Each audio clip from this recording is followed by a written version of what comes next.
ദീപക, ഈ ദൃശ്യങ്ങളിൽ നിന്ന് കറുത്ത പുകയും ഒപ്പം തന്നെ തീയും പടരുന്നത് കാണാം. ആ അടുക്കി വെച്ചിരിക്കുന്ന കണ്ടെയ്നറുകൾ, അതിൻ്റെ സ്ഥാനചലനം ഉണ്ടായിരിക്കുന്ന ആ പൊട്ടിത്തെറിയുടെ സൂചന, അല്ലെങ്കിൽ അവിടെ കാര്യമായി അതിന് സ്ഥാനചലനം സംഭവിക്കാൻ മറ്റൊരു മാർഗവുമില്ല. ആ സൂചനകളെല്ലാം ഈ ദൃശ്യങ്ങളിലുണ്ട്. അത്രത്തോളം വ്യക്തവുമാണ് ഇപ്പോൾ ഏറ്റവും അവസാനം 24 പുറത്തുവിടുന്ന ഈ ദൃശ്യങ്ങളിലും. ഈ കപ്പലിനടുത്തേക്ക് നമ്മുടെ കമ്പൈൻഡ് ഫയർ ഫൈറ്റിംഗ് സംവിധാനങ്ങൾക്ക്, കപ്പലുകൾക്ക്, സേനാംഗങ്ങൾക്ക്, കോസ്റ്റ് ഗാർഡിനോ നാവികസേനയുടെ ഒരു ഓപ്പറേഷൻ ആക്ഷനിലേക്ക് കടക്കാൻ സാധ്യമായിട്ടുണ്ടോ? ഓപ്പറേഷൻ ആക്ഷനിലേക്ക് കടന്നു എന്നുള്ളതാണ് നമുക്കുള്ള വിവരം. 4 കോസ്റ്റ് ഗാർഡിൻ്റെ കപ്പലുകളും അതുപോലെ ഇന്ത്യൻ നാവികസേനയുടെ ഒരു കപ്പലും കൃത്യമായി ഫയർ ഫൈറ്റിങ്ങിലേക്ക്, അതായത് കമ്പൈൻഡ് ഫയർ ഫൈറ്റിങ്ങിലേക്ക് കടന്നു. അത്തരം ദൃശ്യങ്ങൾ ഈ വേളയിൽ പുറത്തുവിടില്ല, ആർക്കും നൽകില്ല. കാരണം എന്തെന്നാൽ ഏതൊക്കെ കപ്പലുകളാണ്, ആ കപ്പലുകളുടെ രീതി, കാരണം ഈ നേവൽ കപ്പലുകൾക്കുള്ള ഒരു പ്രത്യേകത, അതിനെല്ലാം തന്നെ രഹസ്യ സ്വഭാവമുണ്ട്. കാരണം ഈ ഏറ്റവും പ്രധാനപ്പെട്ട കാര്യം, ഈ നമുക്ക് ആദ്യം തന്നെ അവിടെ എത്തിയ നേവൽ കപ്പൽ കാർവാർ മുതൽ ഇങ്ങോട്ട് വേ ഓഫ് ബംഗാളിൻ്റെയും അറബിക്കടലിൻ്റെയും സംരക്ഷകനാണ് എന്നുള്ളതാണ്. അത്തരത്തിലുള്ള നേവിയുടെ പടക്കപ്പലുകളെ ആദ്യം തന്നെ അതിൻ്റെ ദൃശ്യങ്ങൾ പുറത്തുവിടുക സാധ്യമല്ല. അതുകൊണ്ട് തന്നെ ഓപ്പറേഷൻ്റെ ഇടവേളയിൽ സൈന്യം പകർത്തിയ ഈ ദൃശ്യങ്ങളാണിപ്പോൾ 24 പുറത്തുവിടുന്നത്. ആ ദൃശ്യങ്ങൾ ഈ തീപിടുത്തത്തിൻ്റെ, എക്സ്പ്ലോഷൻ്റെ, പൊട്ടിത്തെറിയുടെ ആഘാതം കൃത്യമായി വ്യക്തമാക്കുന്നതാണ്. ഗോകുൽ, ദീപക, ഒപ്പം തന്നെ ഈ തീ ഇങ്ങനെ പടരുന്നത് കൂടുതൽ ആശങ്കയാവുന്നുണ്ട്. കാരണം മുമ്പ് കപ്പൽ അത് മുങ്ങിപ്പോവുകയായിരുന്നു, അതിൻ്റെ ഇന്ധന ചോർച്ച അടക്കമുള്ള സാഹചര്യങ്ങൾ മാത്രമായിരുന്നു ആശങ്കയെങ്കിൽ ഇപ്പോൾ ഈ ഘട്ടത്തിൽ ഈ പൊട്ടിത്തെറി ഉണ്ടായിരിക്കുന്നു, തീപിടുത്തം ഉണ്ടാകുന്നു, അപകടകരമായ വസ്തുക്കൾ അതിലുണ്ട് എന്നത് കൂടുതൽ ആശങ്കയാകുന്നുണ്ട്. ഈ ദൃശ്യങ്ങൾ കൂടി പുറത്തു വരുമ്പോൾ വലിയ ശ്രമകരമായ ദൗത്യമായി ഇത് മാറുമെന്ന സൂചനയാണല്ലോ ലഭിക്കുന്നത്. ഗോകുൽ, അങ്ങനെ തന്നെയാണ്. ഇതിലേറ്റവും പ്രധാനപ്പെട്ട കാര്യം, ഇത് ഇപ്പോഴും ഒരു കൺട്രോളിംഗ് മെക്കാനിസത്തിലേക്ക് എത്താൻ സമയമെടുക്കുന്നു എന്നുള്ളതാണ്. കാരണം ഈ വെസലിൻ്റെ ഏറ്റവും മുകളിലെ അപ്പർ ഡെക്കിലാണ് തീപിടുത്തമുണ്ടായത്. ഇതിൻ്റെ ലോവർ ഡെക്കിലേക്ക് വന്നാൽ, പുറകുവശത്തേക്ക് വന്നാൽ ഫ്യൂവൽ ടാങ്കാണ്, അതുപോലെ റിസർവ് ടാങ്കാണ്. സ്വാഭാവികമായും അതിലേക്ക് തീയെത്തുക എന്ന് പറഞ്ഞാൽ അത് ദുഷ്കരമായ കാര്യമാണ്. മറ്റൊന്ന്, ഈ വെസൽ വളരെ ഹൈ ടെമ്പറേച്ചറിലാണ് നിൽക്കുന്നത്. അതുകൊണ്ട് ഈ കമ്പൈൻഡ് ഫയർ ഫൈറ്റിംഗ് സിസ്റ്റത്തിൽ പ്രവർത്തിക്കുമ്പോൾ ആദ്യം ഈ വെസലിന് മുകളിലേക്ക് വെള്ളം ചീറ്റുക, അതേ സമയത്ത് കെമിക്കലുകൾ ചീറ്റാൻ ശ്രമിക്കും. അതിൻ്റെ ടെക്നിക്കൽ ഡീറ്റെയിൽസ് ഇപ്പോഴും സേന പുറത്തുവിട്ടിട്ടില്ല. കാരണം അത് പുറത്തുവിടുകയുമില്ല. ഓപ്പറേഷൻ ഫിനിഷ് ചെയ്തതിന് ശേഷം മാത്രമാണ് അത്തരം ഡീറ്റെയിൽ സാധാരണഗതിയിൽ സേന പുറത്തുവിടുകയുള്ളൂ. അപ്പോൾ ഇതിന് മുകളിലേക്ക് വെള്ളം ചീറ്റണം. മറ്റൊന്ന്, ഇത് കപ്പലിൻ്റെ മെറ്റൽ ബോഡിക്ക് താപനില ഉയരുകയാണ്. മാത്രമല്ല കടലിലെ വെള്ളത്തിനും താപനില ഉയരുന്നു. അത്തരം ഘട്ടത്തിൽ ഇതിനെ കൂളാക്കി നിർത്തുക, മറ്റൊരു ബ്ലാസ്റ്റ് ഒഴിവാക്കാൻ വേണ്ടി കൂളാക്കി നിർത്തുക എന്ന പ്രവർത്തനം കൂടി നടത്തുന്നു. അതാണ് ഈ കമ്പൈൻഡ് ഫയർ ഫൈറ്റിംഗ് സിസ്റ്റത്തിലൂടെ ചെയ്തുകൊണ്ടിരിക്കുന്നത്. അതിലേക്കാണ് ICGSൻ്റെ സമർത്ത് കൂടി ചെല്ലുന്നു. അതുപോലെ തന്നെ INSൻ്റെ സത്ലജ് എന്ന ഹൈടെക് വിമാനം ഉൾപ്പെടെ ഉള്ള, അതായത് ഒരു ഹെലികോപ്റ്റർ കാരിയറാണ് ആ കപ്പൽ കൂടി അവിടേക്ക് കുതിച്ചുകൊണ്ടിരിക്കുന്നത്. നമുക്ക് ലഭ്യമാകുന്ന വിവരമനുസരിച്ച് ഏതാണ്ട് ഓപ്പറേഷൻ ഏരിയയിലേക്ക് സത്ലജ് എത്തിക്കൊണ്ടിരിക്കുന്നുവെന്നാണ്. ഗോകുൽ, ദീപക, സ്വാഭാവികമായും ഈ ദൃശ്യങ്ങൾ നമുക്ക് കുറച്ചുകൂടി ആ ദൗത്യം ദുഷ്കരമെന്ന് തോന്നിപ്പിക്കുന്നതാണ്. 1 മണിക്കൂർ മുമ്പ് പകർത്തിയ ദൃശ്യങ്ങളാണ്. ഏറ്റവും ഒടുവിൽ പുറത്തു വന്ന ദൃശ്യം ഇത് തന്നെയാണ്. അതിനപ്പുറത്തേക്ക് പുതിയ ഒരു ദൃശ്യമോ വിവരമോ അവിടെ നിന്ന് വന്നിട്ടില്ല.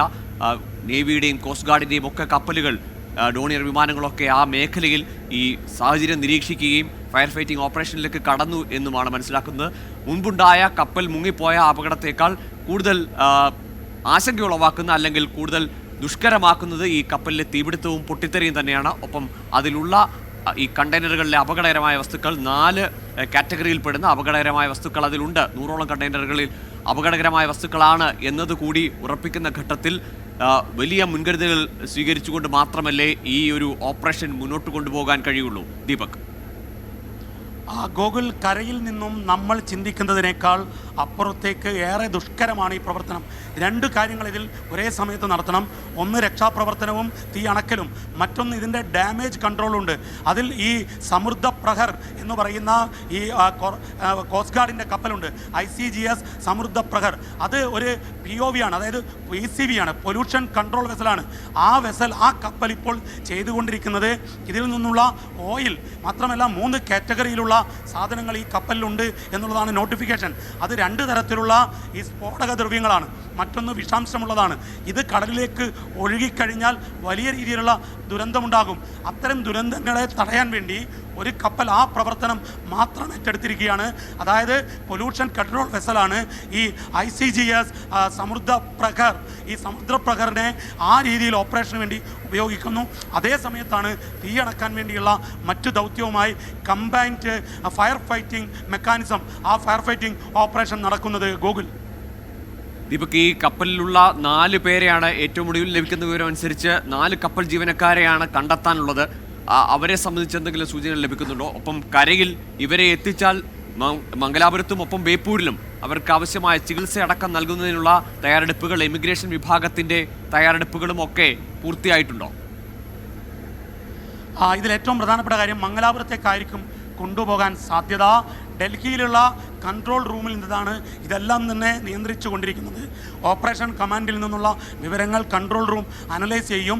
അതിൽ നിന്നും മാധ്യമങ്ങൾക്ക് നൽകേണ്ടത് മാത്രം അത് കൊച്ചിയിലെ ഡിഫൻസ് PRO അതുൽ പിള്ളയ്ക്ക് നൽകുകയും അദ്ദേഹം നമ്മളെ അറിയിക്കുകയും ചെയ്യും. പക്ഷേ ഈ വിവരങ്ങൾ എന്നാൽ ഇതുവരെ ഔദ്യോഗികമായി പുറത്തുവിടാത്തതാണ്. ഈ ദൃശ്യങ്ങൾ ഉൾപ്പെടെ ഈ 24-ൻ്റെ എക്സ്ക്ലൂസീവ് ദൃശ്യം സൈന്യം ഇതുവരെയും ഔദ്യോഗികമായി പുറത്തുവിട്ടിട്ടില്ല. കാരണം ഈ ദുരന്തത്തിൻ്റെ, ഈ പൊട്ടിത്തെറിയുടെ ആഘാതം എത്രമേൽ അധികമാണെന്ന് കാണിക്കുന്നതാണ് ഈ ദൃശ്യങ്ങൾ. മറ്റൊരു കാര്യം, ഇതിൽ 4 പേർക്ക് വേണ്ടിയുള്ള തിരച്ചിൽ നടത്തുന്നത് ഈ ഇന്ത്യൻ കോസ്റ്റ് ഗാർഡിൻ്റെ ചാർലി 144 എന്ന വെസലാണ്. ആ വെസൽ ഇപ്പോഴും ആ ദൗത്യം നിർവഹിക്കുന്നു. ആ വെസലുള്ളവരുമായി ബന്ധപ്പെടാൻ നമ്മുടെ ഒരു സോഴ്സ് മുഖേന, ടോപ്പ് ലെവൽ സോഴ്സ് മുഖേന സാധിച്ചിരുന്നു. ആ ചാർലി 144 ഇപ്പോഴും തിരച്ചിൽ തുടരുകയാണ്.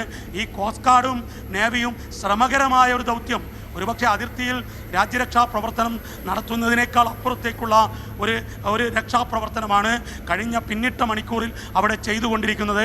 അതിൻ്റെ ദൃശ്യങ്ങൾ ഇപ്പോൾ പുറത്തുവിടുക സാധ്യമല്ല. ഗൂഗിൾ, ദീപക്, ഏറ്റവും ഒടുവിൽ അങ്ങോട്ടേക്ക് എത്തുന്ന സത്ലജ് അടക്കമുള്ള INS സത്ലജ് അടക്കമുള്ള ഈ കപ്പലുകളിൽ ചോപ്പറടക്കം ആളുകളെ എയർലിഫ്റ്റ് ചെയ്യാനുള്ള സൗകര്യങ്ങൾ ഉണ്ടെന്നാണ് മനസ്സിലാക്കുന്നത്. അങ്ങനെയെങ്കിൽ ഇപ്പോൾ അവിടെ നിന്ന് രക്ഷപ്പെടുത്തിയ ഈ നാവികരെ, ജീവനക്കാരെ, കപ്പൽ ജീവനക്കാരെയൊക്കെ വേഗത്തിൽ കരയിലേക്ക് കൊണ്ടുവരാനും അവർക്ക് ആവശ്യമായ ചികിത്സ നൽകാനും സാധിക്കുമെന്ന് മനസ്സിലാക്കുന്നു.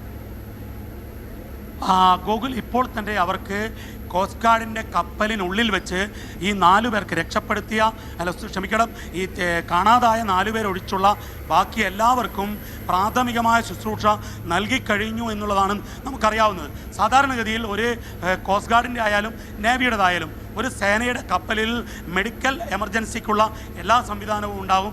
പ്രത്യേകിച്ചും ഇത്തരത്തിലുള്ള ഈ ഫയർ ഫൈറ്റിംഗ് സിസ്റ്റമുള്ള കപ്പലുകളിൽ, പ്രത്യേകിച്ചും ഈ അഗ്നിശമന പ്രവർത്തനത്തിനിടയിൽ പരുക്ക് പറ്റുമ്പോൾ അതിൻ്റെ ഡാമേജ് കൺട്രോൾ ചെയ്യാനുള്ള, അതിൻ്റെ അടിയന്തര ചികിത്സ നൽകാനുള്ള സംവിധാനമുണ്ട്. ആ സംവിധാന പ്രകാരം ഇവർക്കെല്ലാം പ്രാഥമിക ചികിത്സ നൽകിക്കഴിഞ്ഞിരിക്കുന്നു. പ്രാഥമിക ചികിത്സയിൽ അവർ സുരക്ഷിതരായി ഉണ്ട് എന്നുള്ളതാണ് വിവരം. പക്ഷേ അവിടെയുള്ള ഓപ്പറേഷൻ ഒരു തലത്തിലേക്ക് കടക്കുമ്പോഴായിരിക്കും ഇവരെ എവിടേക്ക് കൊണ്ടുപോകണം എന്ന കാര്യത്തിൽ തീരുമാനിക്കുക. അതിലിപ്പം സിംഗപ്പൂർ വെസലിൻ്റെ ഏജൻ്റുണ്ട്. ആ ഏജൻറ്റ് മുംബൈയിലാണ്. ഏജൻറ്റിൽ നിന്നും രേഖാമൂലം കോസ്റ്റ് ഗാർഡിന് വിവരം ലഭിക്കണം, നാവിക്ക് വിവരം ലഭിക്കണം. അതിനുശേഷമായിരിക്കും ഈ കപ്പൽ മംഗലാപുരത്തേക്കോ ബേപ്പൂരിലേക്കോ നീങ്ങുക. അനൗദ്യോഗികമായി എനിക്കറിയാൻ സാധിച്ചത് മംഗലാപുരത്തേക്ക് നീങ്ങുമെന്നാണ്. ഗൂഗിൾ, ശരി. ഏതായാലും അറബിക്കടലിൽ കേരള തീരത്തിനടുത്താണ് ഈ കപ്പൽ, ചരക്ക് കപ്പൽ പൊട്ടിത്തെറിയും തീപിടുത്തമുണ്ടായത്. അതിൻ്റെ ഏറ്റവും പുതിയ ദൃശ്യങ്ങളാണ്. അവിടേക്ക് രക്ഷാദൗത്യത്തിനെത്തിയ തീ നിയന്ത്രണ വിധേയമാക്കാൻ കാണാതായ 4 ജീവനക്കാരെ രക്ഷപ്പെടുത്തുവാൻ ചെന്ന കോസ്റ്റ് ഗാർഡിൻ്റെയും നാവികസേനയുടെയും ഹെലികോപ്റ്ററുകളിൽ നിന്ന് വാർത്തിയ ദൃശ്യമാണ് പ്രേക്ഷകർ ഇപ്പോൾ കണ്ടുകൊണ്ടിരിക്കുന്നത്. കനത്ത പുക കറുത്ത നിറത്തിൽ അവിടെ നിന്ന് ഉയരുന്നുണ്ട്. അപ്പർ ഡെക്കിലാണ് തീപിടുത്തമുണ്ടായത്. അവിടെ അടുക്കി വെച്ചിരുന്ന കണ്ടെയ്നറുകളാകെ തകിടം മറിഞ്ഞ് കിടക്കുന്നത് ഒരു പൊട്ടിത്തെറിയുടെ സൂചന, അല്ലെങ്കിൽ ആ പൊട്ടിത്തെറി എന്ന വാർത്ത സ്ഥിരീകരിക്കുന്ന തരത്തിലാണ് ആ കണ്ടെയ്നറുകൾ അങ്ങനെ അലങ്കോലപ്പെട്ട് കിടക്കുന്നത് കാണാം. ഒപ്പം ഇപ്പോഴും അവിടെ തീ ഉയരുന്നു.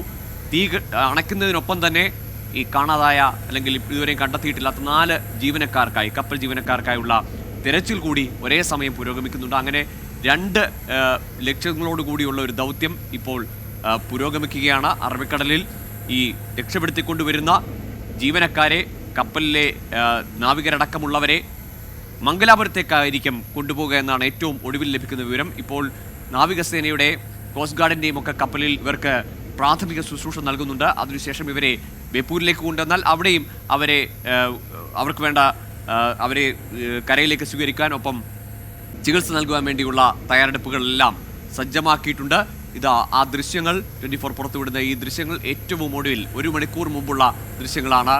ഏറ്റവും ഒടുവിൽ പുറത്തു വന്ന ആ ദൗത്യമേഖലയിൽ നിന്നുള്ള ദൃശ്യങ്ങളാണ് പ്രേക്ഷകരിലേക്ക് എത്തിക്കുന്നത്.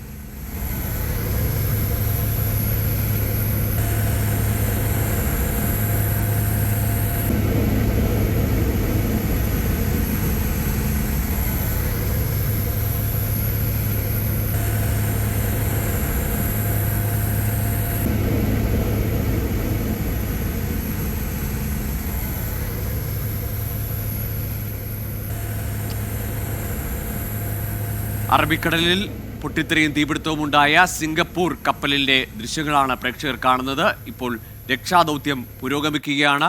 അവിടെ കോസ്റ്റ് ഗാർഡിന്റെയും ഒപ്പം നാവികസേനയുടെയും വിമാനങ്ങളും ഒപ്പം കപ്പലുകളും ഈ ദൗത്യത്തിന്റെ ഭാഗമാകുന്നുണ്ട്.